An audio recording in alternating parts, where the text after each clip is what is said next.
22장 1절에서 20절 말씀까지입니다. 오늘은 요시야 왕의 개혁에 대해서 잠깐 말씀드리겠습니다. 이제 이 요시야 왕 다음에 유다가 이제 멸망의 길로 갑니다. 그래서 요시야 왕이 그 개혁도 하고 성전 제사도 회복하고 유월절 제사도 잘 드리고, 그런데 그의 아들 요시야가 죽자 여호아스가 왕이 되고, 그리고 그때부터 이제 또 타락을 합니다. 그리고 또 여호야김과 여호야긴, 그리고 마지막 유다 왕 시드기야 포로로 끌려가서 눈이 뽑힌 왕입니다. 이렇게 해서 바로 요시야 임금의 그 개혁 이후에 나머지 왕들이 하나님 앞에 범죄를 하죠. 그래서 결국은 다윗이 세운 유다 왕국이 이제 멸망을 하게 됐는데, 이 멸망을 하게 되는 이유가 있습니다.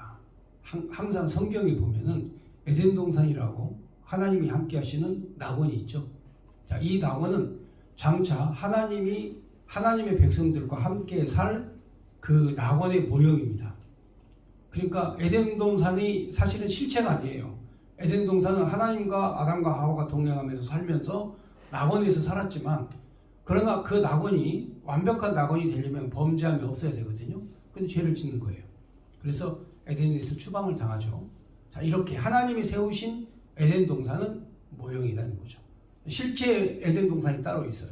그게 바로 요한계시록에서 계시한 하나님이 우리의 눈물을 씻어주시고 다시 아픈 것이나 고통이 없고, 그리고 영원히 하나님과 함께 사는 그 에덴 동산을 하나님이 모형으로 보여주신 거예요. 또 이 에덴 동산의 모형을 하나님이 또 보여주셨는데, 그게 바로 다윗 왕국입니다. 유다 왕국, 하나님이 다스리시고 통치하시는 왕국.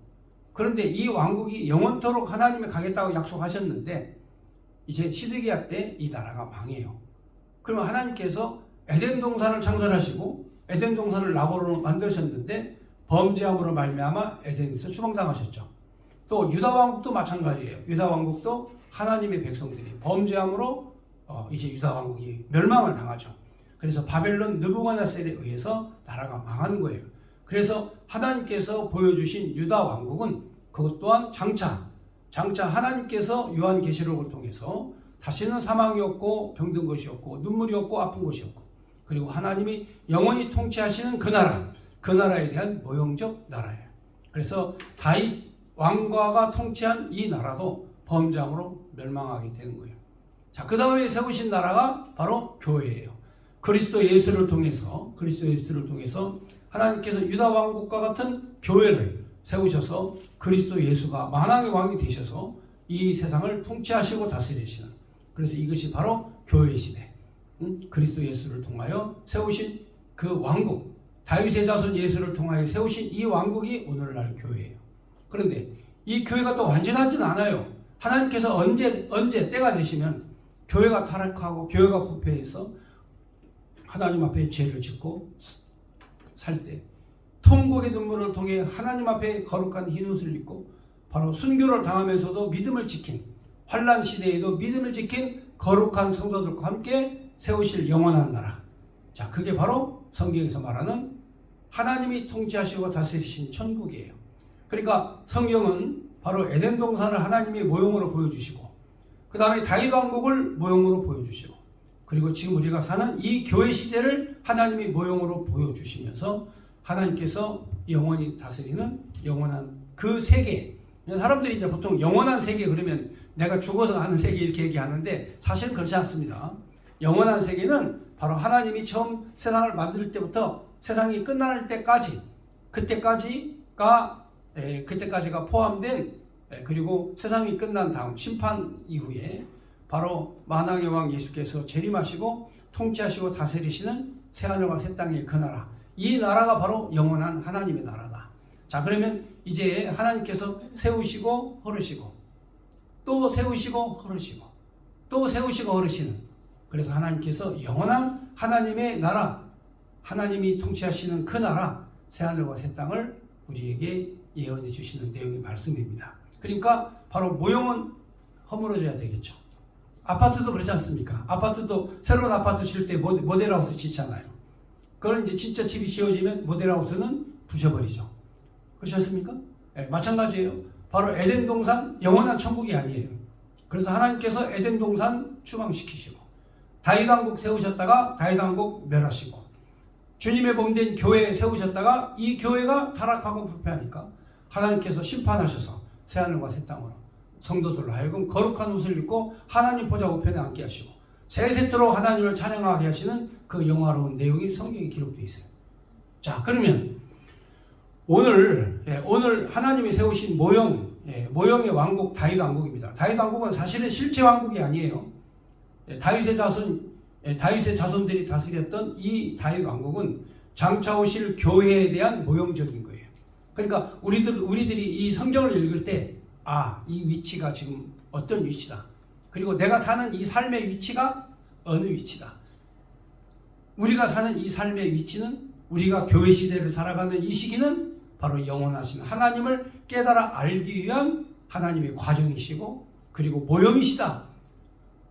그리고 하나님이 자신을 보여주시는 계시의 시대를 우리가 살게 하신다. 자, 그런데 요시야 왕 시대에 뭘 계획했느냐? 요시야 왕 시대에 이 다윗의 자손들이 하나님의 말씀을 낭독하지 않아요. 하나님의 말씀을 낭독하지 않아. 율법의 책을 읽지 않아. 그러니까 성경이 읽어지지 않으니까 자기 생각대로 사는 거예요. 성경 말씀이 해석이 안 되면 다 자기 생각대로 사는 거예요. 그러니까 오늘날 바로 하나님 나라의 모형인 교회도 하나님 말씀이 강독이 되고 하나님 말씀이 강론이 되고 하나님 말씀이 해석이 되고 하나님 말씀이 중심이 되어서 성도들이 삶을 살아가야 되는데 요즘에는 성경은 읽지 않고 인간의 감성에 호소하는 인간의 감정을 자극하는 자 이런 설교를 교회에서 한단 말이죠. 그러니까 성경이 사라져버린 교회. 그러면 이 교회는 곧 문 닫는다 있는 거죠. 그래서 바로 이 중세시대 때도 성경이 사라져버린 교회 시대가 있었어요. 왜냐하면 성경을 성도들에게 읽지 못하게 하고 신부들만 성경을 읽었어요. 신부들만 성경을 읽고 일반 교인들은 성경을 못 읽었어요. 왜냐? 거룩한 성경책을 잘못 읽어서 잘못 해석하면 안 된다. 이게 목적이지만 실제적으로 바로 신부들이 통치하고 다스리는 나라를 만들기 위해서 성도들에게는 성경을 읽지 않도록 못 읽도록 했어요. 그래서 성경을 읽으면 바로 악마가 그 마음속에 들어가서 성경을 왜곡하고 교회를 타락시키려고 한다 해가지고 마녀사냥으로 성경 읽었다고 마녀사냥으로 불태워서 죽는 사람도 있었어요. 심지어는. 그래서 바로 우리가 잘 아는 루터가 성경은 하나님의 말씀의 가장 기본이므로 만인 제사장이므로 모든 게 성경 중심으로 가야 된다. 해서 성도들에게 성경을 읽게 했어요. 이게 종교개혁이에요. 여러분들이 잘 아는 쿠텐베르크의 이 인쇄술을 통해 가지고 바로 이 성경이 모든 바로 유럽 전체의 국민들에게 쫙 퍼졌어요. 이때 종교개혁이 일어난 거거든요. 성경을 읽고 보니까 성경의 말씀과 이 캐토릭하고는 전혀 차원이 다르다는 거죠. 그래서 가장 성경적인 교회, 이 교회가 만들어져야 된다 해가지고 바로 종교개혁을 실시한 거예요. 그래서 바로 종교개혁의 의미는 하나님 말씀으로 돌아가자. 솔라 스크립처. 오직 성경이다. 오직 성경이다. 이게 종교개혁의 캐치프레이예요. 근데 오늘날 개혁교회가 타락해가지고 성경을 멀리 떠나버린 그런 시대가 되었다 이 말이죠. 그래서 이게 이제 교회가 곧 타락하고 범죄하고 이제 이 교회가 곧 문 닫고 망할 그 징조가 바로 뭐냐? 바로 성경을 읽지 않고 성경을 공부하지 않고 성경을 강독하지 않고 성경을 강론하지 않고 성경을 해석하지 않은 이런 교회가 되면 반드시 이 교회는 문 닫게 되어 있어요. 이게 역사적 사건이에요. 자, 그런데 그럼에도 불구하고 2000년의 그런 그 교회 역사를 놓고 보면 바로 1500년 동안 암흑시대를 지나온 거예요. 종교 암흑시대. 성경을 읽지 않고 하나님 말씀이 없는 그런 암흑시대. 그래서 우리가 중세 암흑시대라고 하죠. 중세 암흑시대는 성경을 읽지 않고 성경 없는 시대예요. 그러니까 세상이 어두워진 거예요. 그리고 인간의 이성만, 인간의 생각만, 인간의 욕심만 인간의 주장만 판치는 그런 세상이 되어졌어요. 오늘날도 마찬가지죠. 오늘도 성경을 읽지 않고 성경이 해석되지 않는 성도들은 자기 생각대로 살아요. 성경 말씀이 은혜가 되지 않고 성경이 깨우쳐지지 않으면 자기 주장대로 살아요. 그게 바로 그게 에고이즘. 다시 말하면 인간의 이성주의, 인간의 생각, 인간의 주장으로 세상을 살아가는 거예요. 그러나 우리가 왜 교회를 다니고, 우리가 왜 성경을 읽고, 우리가 왜 예배를 드립니까? 내 뜻 버리고 하나님의 말씀에 굳게 서겠다는 거 아니겠습니까? 바로 요시야가 왕이 됐을 때 나이가 8살이에요. 왕이 됐을 때 나이가 8살. 8살이 어린 나이에 왕이 됐어요. 자, 그런데 아무리 봐도 이 요시야 왕이 나라가 이게 복잡해요. 성도들이 이 성전에서만 제사를 지내고 예배를 드리는 게 아니라 산당 제사도 지내고 우상도 섬기고 아버지 므낫세가 세상을 엉망진창으로 만들어 놨어요. 그래서 요시야가 생각하기를, 자, 성전에서 하나님 말씀을 찾아라. 성전에서 하나님 말씀을 찾아라. 그러면서 성전을 수리를 하는 거예요. 성전을 수리를 하는데 성전을 수리하는 가운데에서 괴짝 하나를 발견해요. 이렇게 괴짝. 먼지가 수북히 쌓인 괴짝 하나를 발견해요.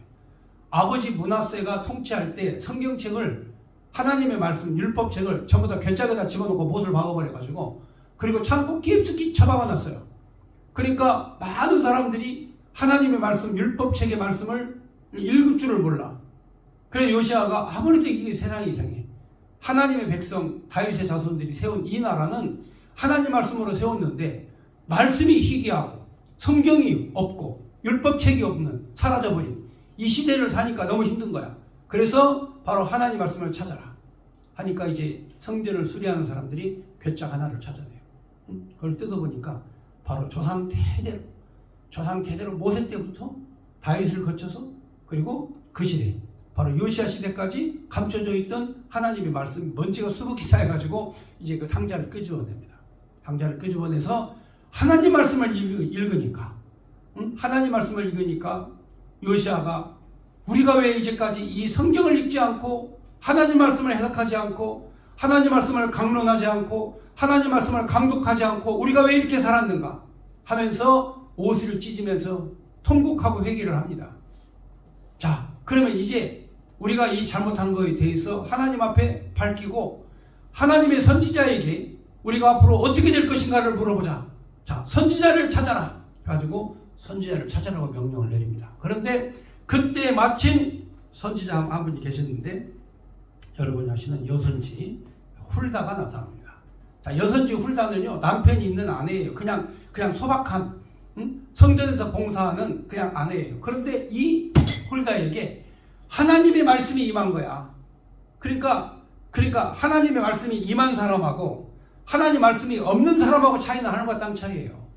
거기에 제사장도, 서기관도 가가지고 선지자 홀다에게 하나님의 말씀에, 예언의 말씀을 들어. 왜? 해석이 안 되니까. 그동안에 제사장이라고 해도 성경을 보지 않았죠. 서기관이라고 해도 성경 연구를 하지 않았죠. 그러니까 하나님이 붙잡은 여선지자 훌다를 통해서 하나님의 말씀에 대하여 예언을 해주는 거예요. 자, 오늘의 말씀. 자, 이 요시야가 성전을 수리하고 성전을 개축하고 그런 과정에서 하나님의 말씀의 교회를 발견하고 이 교회에서 찾아낸 성경 말씀을 읽고 회개하는 이 모습을 통해서 하나님 말씀의 중요성, 하나님 말씀에 대한 이 그 능력, 권능에 대해서 잘 해석해주는 내용의 말씀이 오늘 열왕기하 22장의 내용의 말씀입니다. 자, 본문 말씀 보겠습니다. 22장 1절. 요시야가 왕위에 오를 때 나이가 8세라 예루살렘에서 31년간 다스리니라. 그러니까 8세의 왕이 되었고 31년간 다스리고 죽었으니까 나이가 39세의 나이에 사망을 했습니다. 이렇게 빨리 죽었느냐 그러는데 사실은 이때가 평균 연령입니다. 여러분 고대 시대에 지금으로부터 2600년 전에 그 인간의 평균 수명의 나이가 40세 45세입니다. 그러니까 지금 사는 사람들은 거의 2배를 살죠. 2배를 사는데 이때의 나이가 40세면 거의 천수를 누리고 사는 거죠. 자, 그 다음 그의 어머니 이름은 여디디아요. 보스가 아다야의 딸이더라. 요시아가 여호와 보시기에 정직히 행하여 그의 조상 다윗의 모든 길로 행하고 좌로나 우로나 치우치지 아니하였더라. 요시아 왕 18째 해 왕이 무슬람의 손자 아살리아의 아들 서기관 사반을 여호와의 성전에 보내며 이르되 너는 대제사장 힐기야에게 올라가서 백성이 여호와의 성전에 드린 은 곧 문 지킨 자가 수납한 은을 계산하여 여호와의 성전을 맡은 감독자의 손에 넘겨 그들이 여호와의 성전에 있는 작업자에게 주어 성전에 부서진 것을 수리하게 하되 곧 목수와 건축자와 미장이에게 주게 하고 또 제목과 다듬은 돌을 사서 그 성전을 수리하게 하라. 그러나 그들의 손에 맡긴 은을 회개하지 말지니 이는 그들이 진실하게 행함이니라. 자, 그동안에는 성전을 고치지도 않았어요. 이스라엘 자손들이 성전에 들어갈 때 이제 그 세겔이라고 하는 동전으로 성전세를 내요.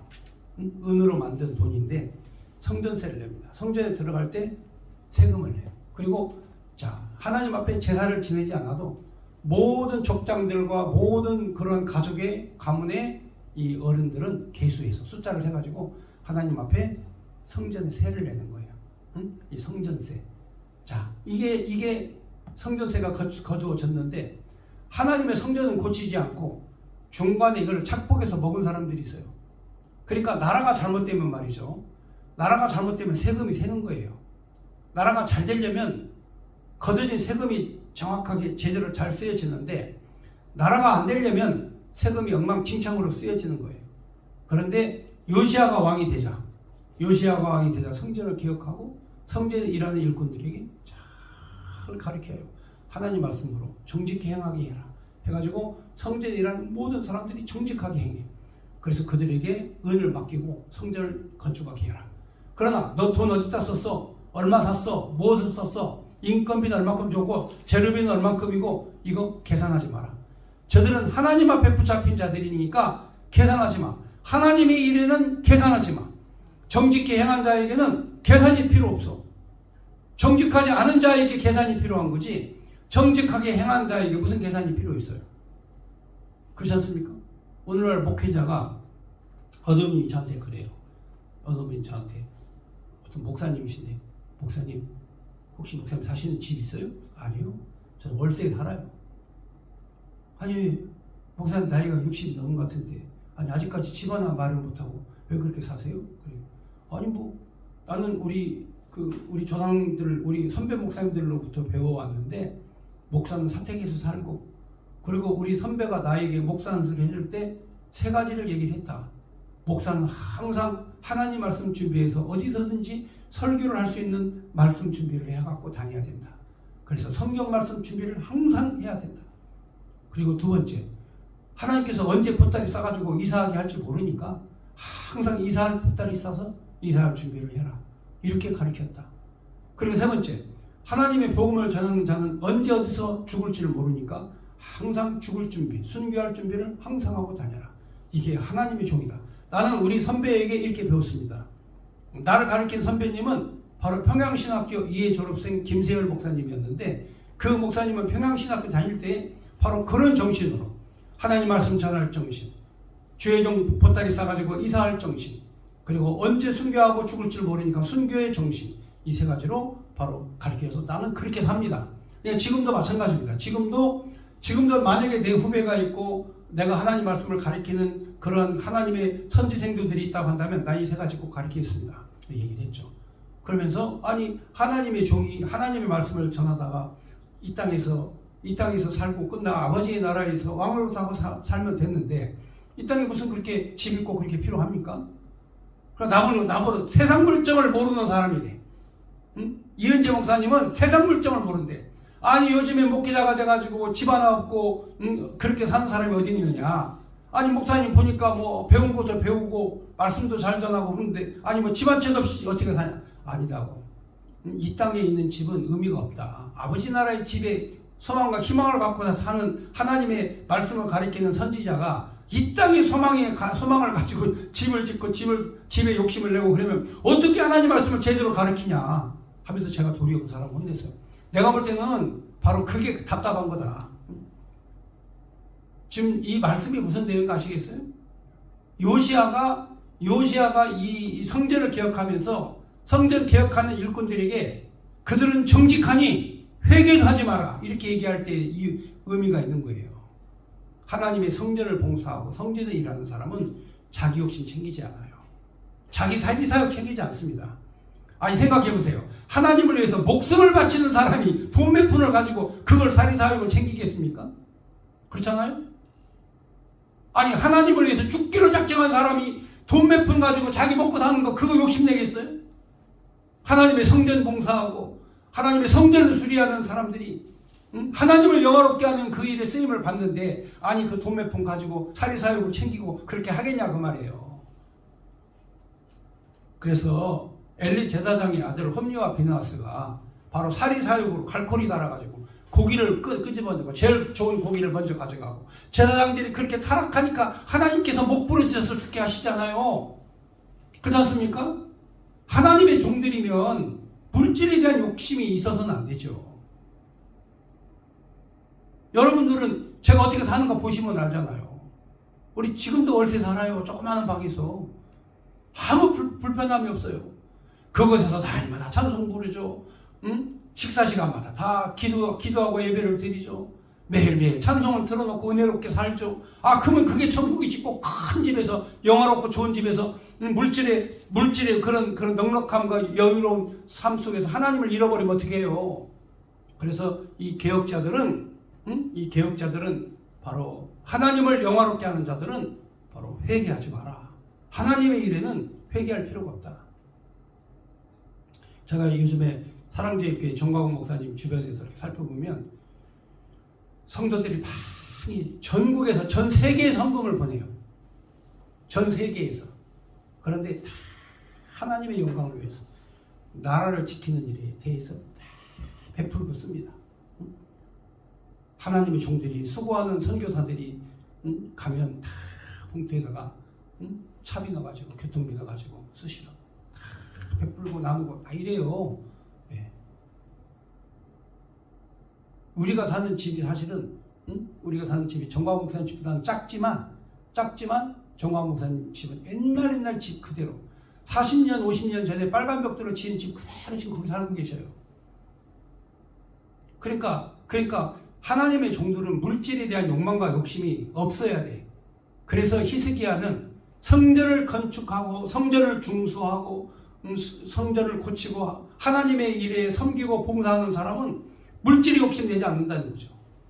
제가 그래서 여기 우리 집사님들 좋아하는 이유가 어디 교회 이거 하나 좀 해달라 그러면 밤새 와가지고 밤새 늦게까지 하잖아. 그러니까 내가 고마운 거야. 그 사람의 진심을 아는 거지. 누가 그렇게 해요? 누가 커튼 하나 달아야 되겠다. 그럼 와서 그냥 밤새 막 와가지고 그냥 이런 사람 피곤 오는데도 와가지고 막 고치고. 이거 얼마나 감사해. 이게 하나님이 일하는 사람의 특징이라니까. 그러니까 그런 사람도 회개할 필요도 없어. 계산할 것도 없고. 그 다음에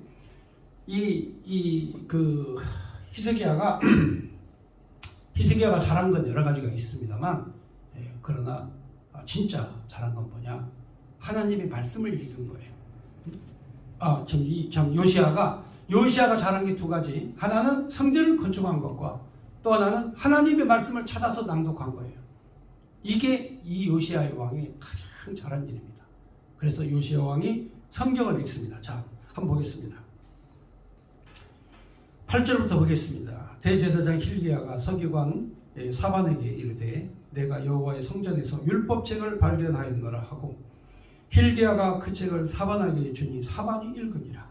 서기관 사반이 왕에게 돌아가서 보고하여 이르되 왕의 신복들이 성전에서 찾아낸 돈을 쏟아 여호와의 성전 맡은 감독자의 손에 맡겼나이다 하고 또 서기관 사반이 왕에게 말하여 이르되 제사장 힐기야가 내게 책을 주더이다 하고 사반이 왕의 앞에서 읽음에 왕이 율법책의 말씀을 듣자 곧 그의 옷을 찢으니라. 하나님 말씀을 듣자 옷을 찢은 거예요. 우리가 이제까지 하나님 말씀대로 살지 않았다. 우리가 이제까지 성경을 읽지 않고 살았다. 우리가 이제까지 하나님 말씀대로 살지 않았다 하면서 왕이 옷을 찢으면서 하나님 앞에 회개하는 거예요. 그러면서 12절에 왕이 제사장 hil기야와 사반의 아들 아히감과 미가의 아들 악볼과 서기관 사반과 왕의 시종 아사야에게 명령하기를 너희는 가서 나와 백성과 온 유다를 위하여 이 발견한 책 말씀에 대하여 여호와께 물으라. 우리 조상들이 이 책의 말씀을 듣지 아니하며 이 책이 우리를 위하여 기록된 모든 것을 행하지 아니하였으므로 여호와께서 우리에게 내리신 진노가 크도다. 하나님 말씀을 읽지 않고 하나님 말씀을 해석하지 않고 하나님 말씀을 매일매일 읽지 않으면 하나님의 진노가 임한다 하는 성경의 내용의 말씀대로 우리가 이 말씀을 읽지 않았다. 그러면 우리 조상들은 천장에도 문설주 임방에도 그리고 심지어는 옷소매에도 그리고 혹시라도 잃어버릴까 봐서 이마에도 하나님 말씀을 붙여서 그러고 다녔는데 우리는 지금까지 이 성경책의 말씀을 창고에다가 처박아 놓고 괴짝에다 집어넣고 지금까지 읽지 않아야 했으니 하나님의 진노가 얼마나 크겠느냐. 그러면서 우리 민족은 진노의 민족이다. 우리는 벌받았다. 하나님께서 이 민족을 진노할 것이다. 그러므로 이 말씀에 대해서 해석할 사람을 찾아라. 14절 이에 제사장 hil기야와 또 아히감과 악볼과 사반과 아사야가 여선지 홀다에게로 나아가니 그는 누구냐? 하라스의 손자 디과의 아들로서 예복을 주관하는 살룸의 아내라. 예루살렘에서 둘째 구역에 거주하였더라. 그들이 그와 더불어 말하매. 그러니까 이 홀다가 뭐 특별한 그런 가문을 가진 사람이 아니에요. 특별한 가문의 여자가 아니고 자기 남편이 성전 봉사하는 자로서 제사장들이 입는 제사장 예복 있죠? 이 예복, 그 예복을 수선하고 만들고 고쳐주고 그렇게 하는 성전 봉사자의 아내야. 아내. 그런데 이 살룸의 아내 악볼, 홀다가 살룸의 아내 홀다가 얼마나 하나님 앞에 붙잡혔는지 하나님의 말씀을 대언하고 예언하는 선지자가 된 거예요. 그러니까 중요한 거는 신분이 중요한 게 아니라니까. 내 심령과 마음이 얼만큼 하나님 앞에 붙잡혀 있느냐 이게 중요한 거야. 가문이 중요한 게 아니라니까. 학벌이 중요한 게 아니에요. 학력이 중요한 게 아니야. 성전에서 봉사하고 옷을 수선하는 옷 수선집 아내가 하나님의 선지자가 되니까 대제사장도 오고 서기관도 오고 왕의 시종도 오고 와서 홀다의 예언의 말씀을 듣는 거야. 그러니까 내가 하나님 앞에 붙잡히면 신분이고 뭐가 필요 없어. 학력이고 뭐가 필요 없어. 가장 중요한 건 하나님의 말씀에 붙잡혀 사느냐 하나님 말씀이 없느냐 이거야. 이 차이야. 그러니까 오늘날 이 하나님의 종들이 말씀에 붙잡혀서 살면 그 말씀의 권능과 능력이 나타나는 거예요. 자, 그래서 홀다가 말씀을 합니다. 15절 홀다가 그들에게 이르되 이스라엘 하나님 여호와의 말씀이 너희는 너희를 보낸 사람에게 말하기를. 그러니까 너희를 보낸 사람 요시야 왕에게 가서 일러라. 이 말씀을 그대로 전해라. 여호와의 말씀이 내가 이곳과 그 주민에게 재앙을 내리되 곧 유다 왕이 읽은 책의 모든 말대로 하리니. 그러니까 요시야가 왜 통곡을 하고 옷을 찢고 울었느냐? 성경 말씀에 보니까 하나님 말씀을 떠난 백성들은 망한다. 하나님 말씀을 떠난 백성들은 망한다. 이렇게 기록되어 있는데 홀다가 그대로 이제까지 유다의 자손들이 유다의 왕국의 백성들이 하나님 말씀을 괴짝에다 집어넣고 못질해가지고 읽지 않고 하나님 말씀대로 살지 아니하였으니 이제 그들은 망하게 되었다. 하나님의 말씀대로 망할 것이다 라고 예언하는 거예요. 그러니까 여러분 선지자는요 꼭 산다는 것만 전하는 게 아니에요. 선지자는요 망한다는 것도 전해야 돼요. 이사야 선지자도 유다가 망한다고 전한 선지자예요.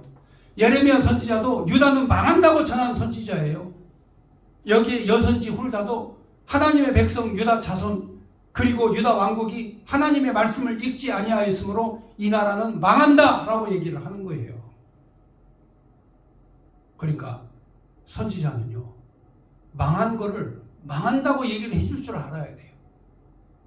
죽는 자를 죽는다고 얘기를 해줘야 돼요. 그래야 다시 사는 역사가 있는 거예요. 유다 왕국이 없어져야 그리스도 예수를 통하여 세우신 하나님의 나라 몸된 교회가 세워지는 거야. 유다 왕국이 만약에 지금까지 안 없어졌고 예루살렘 성전이 지금도 파괴 안 됐으면 지금 모든 성경 말씀의 핵심은 어디로 가 있어? 예루살렘에 가 있는 거예요. 그런데 예루살렘 성전 필요 없으니까 하나님이 망하게 하시고 유다 자손 필요 없으니까 망하게 하셔서 뿔뿔이 흩어져 버리셔. 이제는 예수를 믿는 거룩한 성도들, 주님의 몸된 교회의 거룩한 성도들, 흰옷 입은 성도들이 이제는 역사의 주인공이 되는 거예요. 하나님 말씀의 주인공이 되는 거야. 응? 그러려니까 당연히 홀다의 예언에 따라서 유다 왕국은 망한다. 유다 왕국은 없어진다. 이렇게 예언을 하는 거예요. 자, 그 다음 17절에 이는 이 백성이 나를 버리고 다른 신에게 분향하며 그들의 손의 모든 행위로 나를 경노하게 하였습니다. 그러므로 내가 이곳을 향하여 내린 진노가 꺼지지 아니하리라 하라 하셨느니라. 너희를 보내 여호와께 묻게 한 유다 왕에게는 너희가 이렇게 말하라. 이스라엘 하나님 여호와가 이같이 말씀하셨느니라.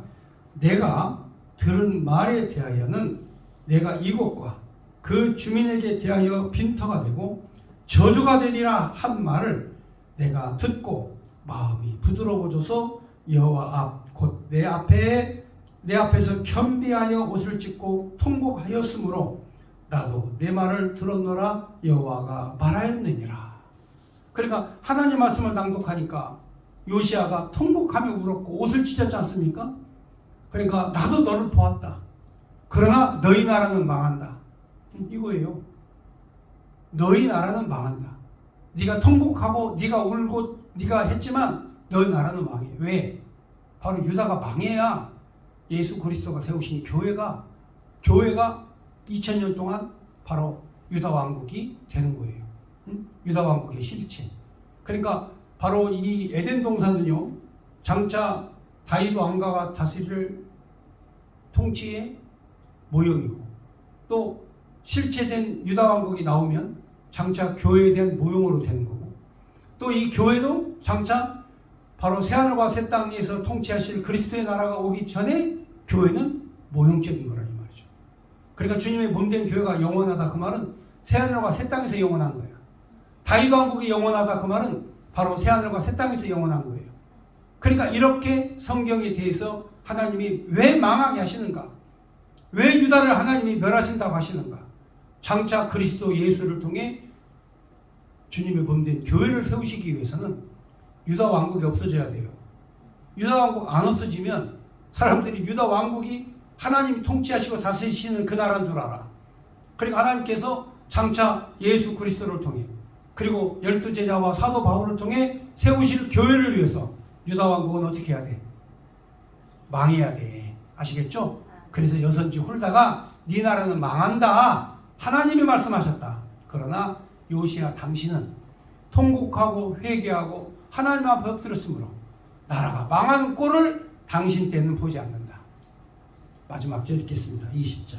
그러므로 보라 내가 너로 너희 조상들에게 돌아가서 평안히 묘실로 들어가게 하리니 이는 내가 이곳에 내리는 모든 재앙을 내 눈에 보지 못하리라 하셨느니라 하니 사자들이 왕에게 보고하니라. 아멘. 자, 오늘의 말씀을 마쳤습니다. 감사합니다.